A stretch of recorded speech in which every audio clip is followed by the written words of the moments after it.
Opo. Well, siguro po unang-unang katanungan ko po ilan po ba ang kumpirmadong bilang ng mga manggagawang Pilipino ang nawalan ng trabaho sa LA Group of Companies? Well, to start with Mr. Ray, nung the day after lumabas yung news na nagsara itong LA company, naglabas kaagad ng advisory ang embassy asking those na naapektuhan na nawalan ng trabaho to please sign up with us para kung meron mang tulong na maipapabot ang Philippine government at anong mga entitlements nila under New Zealand law ay madali namin silang ma-reach, no? So, yung nag-respond po at nag-sign up sa amin, nasa 457.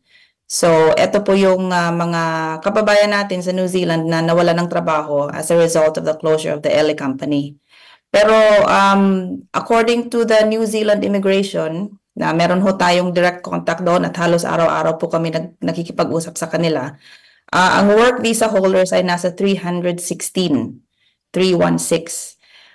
So yung iba na nawalan din ng trabaho, mga resident visa holders po ito, pero mga kababayan din nating Pilipino. So nasa 457 po ang sa pagkakaalam ng embahada ay nawalan ng trabaho. So 457 po in total lahat yung nawalan? Opo, yung nag-reach out po sa amin. Okay.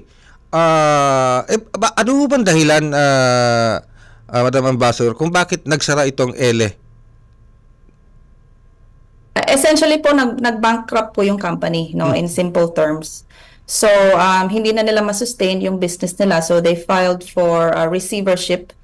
So meron so ngayon nasa in process na po yung receivership, nasa kamay na ho ng isa pang kumpanya that will settle all of their obligations. So it will take about 2 months or even longer bago maayos lahat ng paperwork nitong receivership nila, and only then makakapag-disburse itong receiver, yung company that's in charge of the receivership ng mga benefits or what is due to the workers. So medyo may konting panahon po na kailangang antayin bago matapos ang process.